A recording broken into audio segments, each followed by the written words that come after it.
Welcome to the Wisdom English classes for the students of CBSE class 10। आज हम footprints without fit, ये footprints without fit जो book है आपका और उसका 5th चैप्टर है, आज हम लोग यही स्टार्ट करने जा रहे हैं।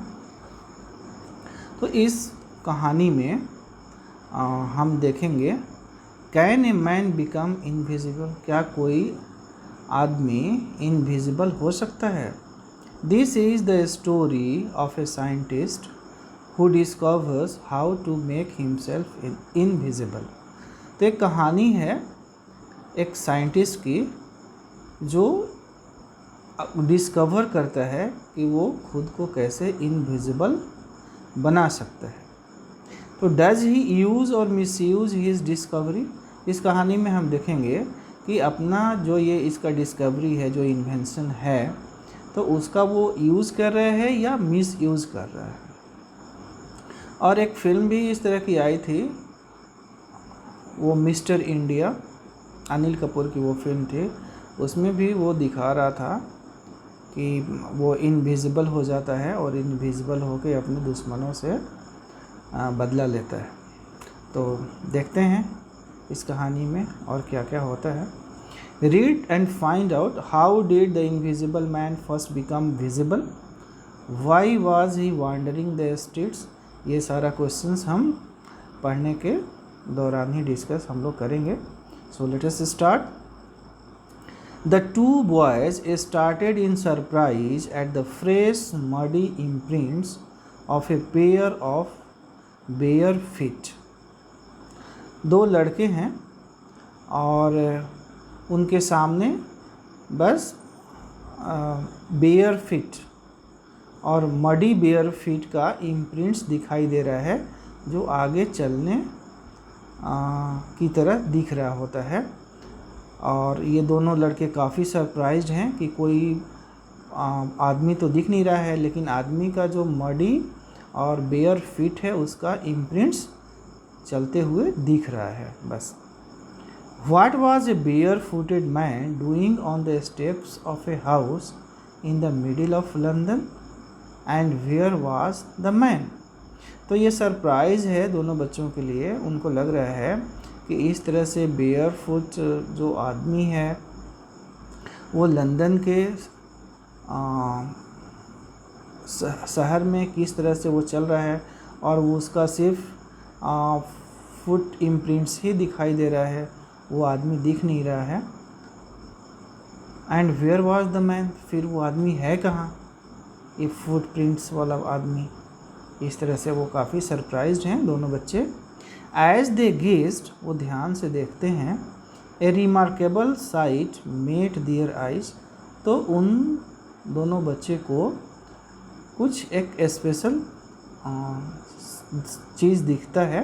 अ fresh foot mark appeared from nowhere, बस उनके सामने फ्रेश फुटप्रिंट्स, फुट मार्क्स वो दिखाई देता है।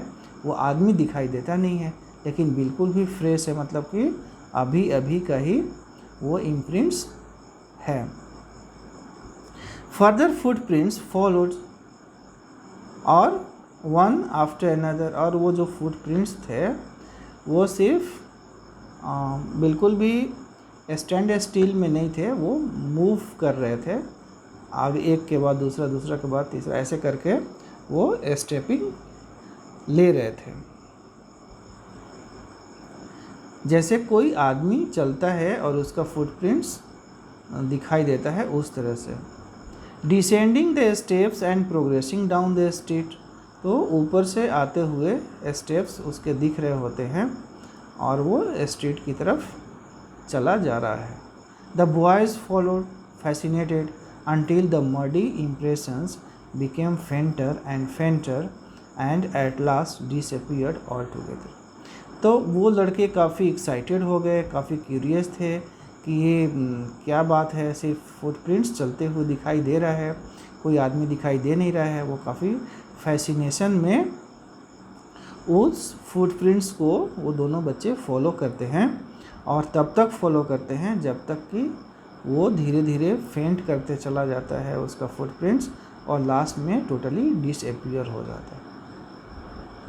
तब तक दोनों बच्चे उस फुटप्रिंट्स को फॉलो करते हैं काफ़ी फैसिनेशन में।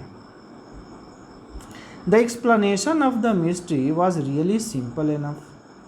The bewildered boys had been following a scientist who had just discovered how to make the human body transparent। और तो वो काफ़ी सिंपल था, क्योंकि जो दोनों बच्चे थे काफ़ी सरप्राइज थे, क्योंकि उन्हें तो पता नहीं था कि वो किसको फॉलो कर रहे हैं, लेकिन एक्चुअली वो उस साइंटिस्ट के फुटप्रिंट्स को फॉलो कर रहे थे, या उस साइंटिस्ट को फॉलो कर रहे थे जिसने अभी अभी डिस्कवर किया है, इन्वेंट किया है एक special formula how to make the human body transparent, कि ह्यूमन बॉडी को हम ट्रांसपेरेंट या इनविजिबल कैसे बना सकते हैं।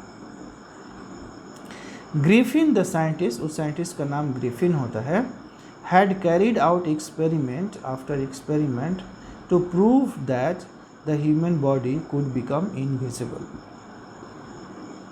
तो ये ग्रिफिन नाम का एक साइंटिस्ट है जो इसी पे वर्क कर रहा होता है, एक्सपेरिमेंट आफ्टर एक्सपेरिमेंट कर रहा होता है। ये प्रूव करना चाहता है कि ह्यूमन बॉडी को हम इनविजिबल बना सकते हैं। Finally he swallowed certain rare drugs, और फाइनली वो क्या करता है, कुछ रेयर ड्रग्स वगैरह उसने बनाया हुआ होगा, उसको वो निगल जाता है, ले लेता है अपने अंदर, मतलब खा लेता है। And his body became as transparent as a sheet of glass, और जैसे ही वो ड्रग्स लेता है उसके बाद उसका पूरा बॉडी ट्रांसपेरेंट हो जाता है, यानी कि वो इनविजिबल हो जाता है,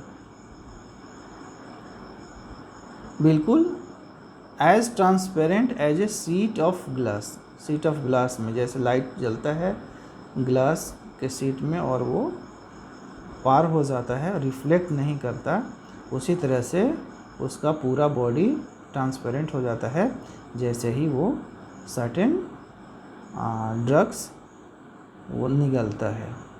though it also remained as solid as glass, body तो ग्लास की तरह ही सॉलिड रहता है लेकिन ट्रांसपेरेंट हो जाता है। ब्रिलियंट साइंटिस्ट दो he was, Griffin was rather A lawless person. हालांकि जो ग्रिफिन है वो काफ़ी टैलेंटेड है, काफ़ी ब्रिलियंट जीनियस साइंटिस्ट है, लेकिन वो लॉ अबाइडिंग पर्सन नहीं है, वो लॉलेस पर्सन है, मतलब कानून को मानने वाला पर्सन नहीं है वो। तो इस तरह से जो कानून को नहीं मानते, मतलब कि वो अपने पावर का मिसयूज़ करते हैं। हीज़ लैंडलॉर्ड डिसलाइक्ड हिम, तो ग्रिफिन का जो लैंडलॉर्ड होता है, जिसके मकान में वो ग्रिफिन रह रहा होता है, उसका जो मालिक होता है उसको डिसलाइक करता है, क्योंकि इसकी जो एक्टिविटीज़ होती है काफ़ी वो सस्पिशियस होती है। And try to eject him, और कोशिश करता है कि इसको मकान से हम निकाल दें। इन रिवेंज, तो बदले में Griffin set fire to the house, Griffin उस पूरे घर को ही आग लगा देता है। To get away without being seen he had to remove his clothes, लेकिन इनविजिबल बनने के लिए उसे क्या करना है, अपने पूरे क्लोथ्स को निकाल देना होता था, तभी उसका बॉडी ट्रांसपेरेंट होता है और तभी वो इनविजिबल हो सकता है। To get away without being seen, तो घर को आग लगा देता है और फिर बिना किसी को देखे, मतलब इनविजिबल होके वहाँ से भागने का बस एक ही उपाय है कि वो अपने क्लोथ्स को रिमूव कर दे बॉडी से। Thus it was that he became a homeless wanderer, लेकिन जब वो घर को आग लगा देता है और वहाँ से नंगे भागता है बिना किसी कपड़े के, क्योंकि अगर कपड़े पहना होगा तो लोग पहचान लेंगे, उसे दिखाई दे देगा, इसीलिए वो इनविजिबल बना रहे, इसके वजह से वो कपड़ा निकाल देता है और वो बिल्कुल होमलेस वांडरर हो जाता है, क्योंकि उसका कोई अपना घर होता नहीं है और जिस घर में वो रह रहा है उस घर को आग लगा दिया है। Without clothes, without money and quite invisible until he happened to step in some mud and left footprints as he walked। तो इनविजिबल दिखने के लिए कि कोई ना देखे और वो घर से निकल जाए, इसके लिए वो सारा कपड़ा निकाल देता है और सारा कपड़ा निकालने के बाद वो घर से भागता है। तो वो होमलेस वांडरर हो जाता है, क्योंकि उसका कोई घर नहीं है। तो without home, without clothes, without money and quite invisible, तो ये स्थिति रहती है उसकी होमलेस वांडरर की, जिसके शरीर पे क्लोथ्स भी नहीं है, जिसके पास कोई पैसा भी नहीं है और वो इनविजिबल है। तो until he happen to step in some mud, और ऐसे ही भागते हुए वो एक मड में वो क्रॉस करता है, मड में उसके पैर गिर जाते हैं। And left footprints as he walk, और जब मड से वो बाहर निकलता है तो अपना फुटप्रिंट्स रोड पे छोड़ते हुए आगे चलते जाता है। और तभी उन दोनों बच्चों को उसका फुटप्रिंट्स दिख जाता है और बच्चे उसका पीछा करते हैं।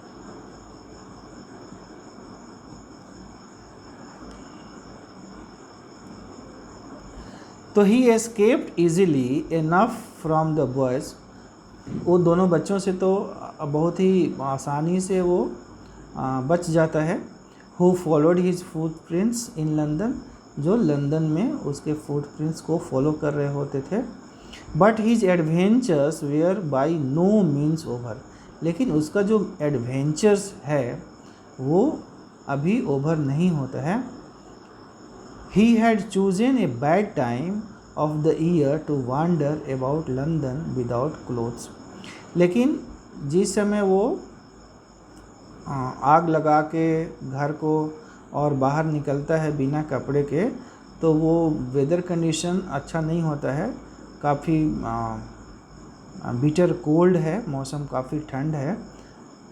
तो ही had chosen a bad time, क्योंकि उसके लिए बुरा दिन है, ऑफ द ईयर, साल का बुरा दिन, क्योंकि बिना ठंड के मौसम में बिना गर्म कपड़े के लंदन की सड़कों पे घूमना बहुत ही डिफ़िकल्ट टास्क है। इट वॉज मिड विंटर, बिल्कुल विंटर का मिड होता है। The air was bitterly cold and he could not do without clothes, और चूँकि बहुत ही बिटर कोल्ड है लंदन में, और उस समय घर से बाहर और बिना कपड़े के काफ़ी डिफ़िकल्ट कंडीशन है, उसको कोई भी एक नॉर्मल इंसान झेल नहीं सकता है। Instead of walking about the streets he decided to sleep into a big London store for warms.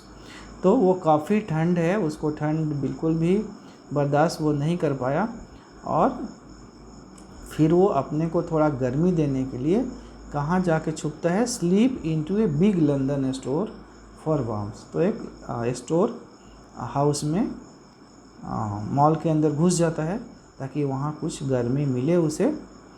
Closing time arrived, और उस समय जब वो स्टोर हाउस में घुसता है तब तक वो क्लोजिंग टाइम होता है स्टोर हाउस का। As soon as the doors were shut Griffin was able to give himself the pleasure of clothing and feeding himself without regard to expense. तो सारे स्टाफ्स उस स्टोर को बंद करके चले जाते हैं और वो अकेला बच जाता है। तो वो काफ़ी खुश है, क्योंकि वहाँ पे जो भी कपड़े वगैरह इसे दिखाई देते हैं आराम से वो लिपट जाता है, ब्लैंकेट्स वगैरह काफ़ी मिल जाते हैं उसे, और खाने को भी मिल जाता है। तो उसका क्लोथिंग एंड फीडिंग बिना पैसे के वो आराम से रात गुजार लेता है। He broke open boxes and rappers and fitted himself out with warm clothes. तो वो बॉक्स वगैरह खोलता है, रैपर्स खोलता है और कपड़ा पहन लेता है, अपने शरीर को पूरे कपड़े से ढक लेता है और उसे थोड़ी वार्म मिलती है, थोड़ी गर्मी मिलती है उसे। Soon with shoes, an overcoat and a wide-brimmed hat, he became a fully dressed and visible person. तो उस स्टोर हाउस के अंदर जाके वो क्या करता है, शूज़ भी पहन लेता है, ओवरकोट पहन लेता है और एक वाइड ब्रिम्ड हैट भी वो लगा लेता है और he became a fully dressed and visible person, और वो पूरे अपने बॉडी को कवर कर लेता है।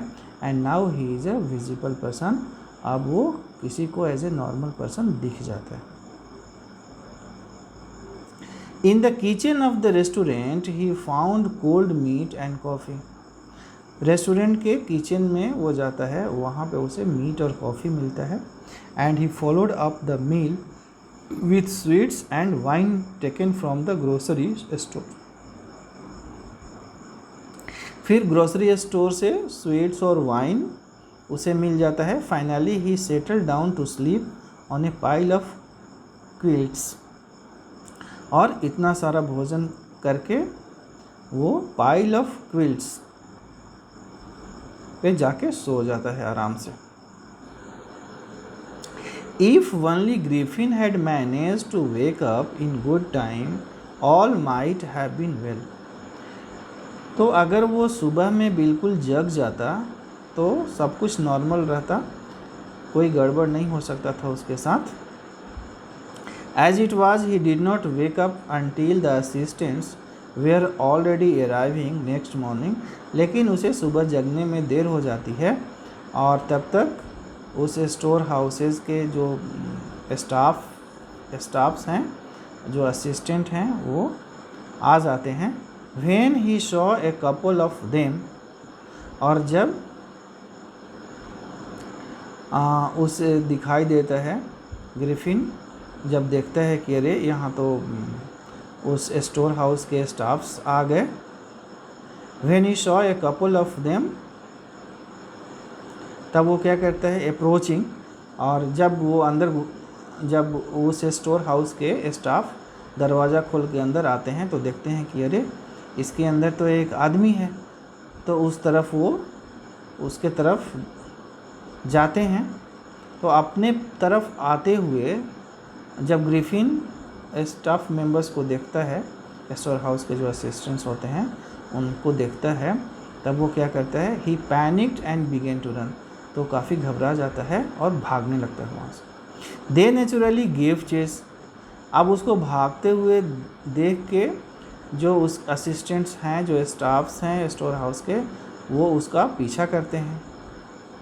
In the end he was able to escape only by quickly taking off his newly found clothes.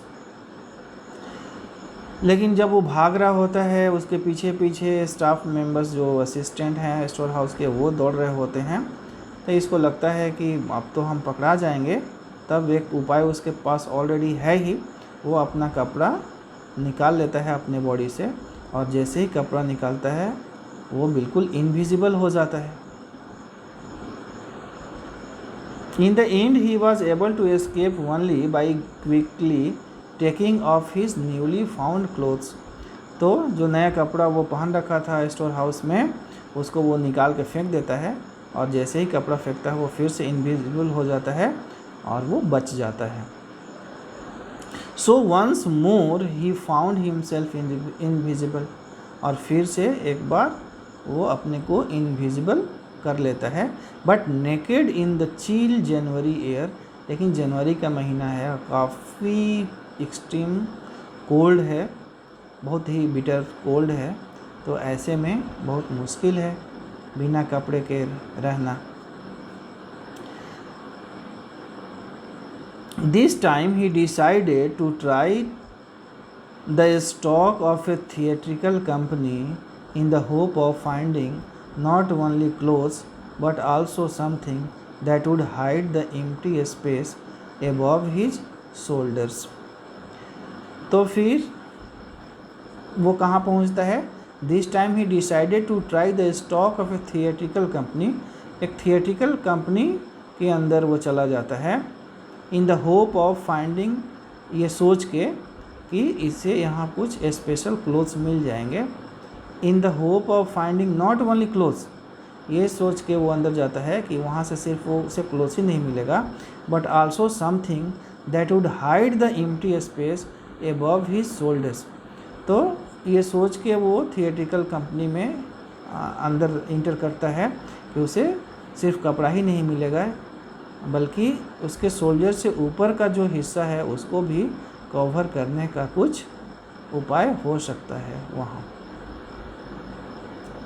Severing with cold, काफ़ी एक्सट्रीमली कोल्ड था वहाँ पे, बिटर कोल्ड है तो काफ़ी वो थरथरा रहा है उसका body.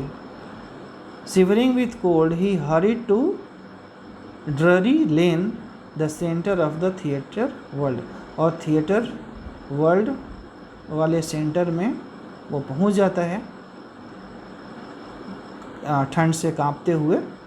He soon found a suitable shop, और जल्दी ही उसे जैसा शॉप चाहिए था वैसा मिल जाता है। He made his way invisible, और उसके बदन पे कोई कपड़ा था नहीं तो बिल्कुल इनविजिबल वो रहता है, और वो धीरे से क्या करता है, up stairs, he made his way invisible up stairs and came out a little letter wearing bandages round his forehead, dark glasses, false nose, big bushy side whiskers and a large hat।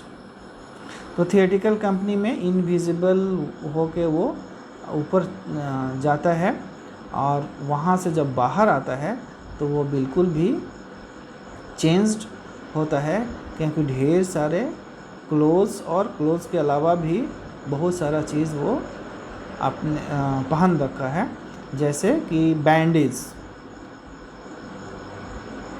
And came out a little letter, कुछ देर के बाद जब वो निकलता है तो वो क्या क्या पहना हुआ रहता है, wearing bandages round his forehead, अपने फोरहेड माथे पे बैंडेज बांधा हुआ है, डार्क ग्लासेस, डार्क ग्लास भी पहना हुआ है, एक फॉल्स नोज भी लगा लिया है, and big Bussy side viscous, और साइड में विस्कस भी, साइड विस्कस भी लगा हुआ रहता है उसके, एंड ए लार्ज हैट, और बड़ा सा एक हैट भी पहन रखा है।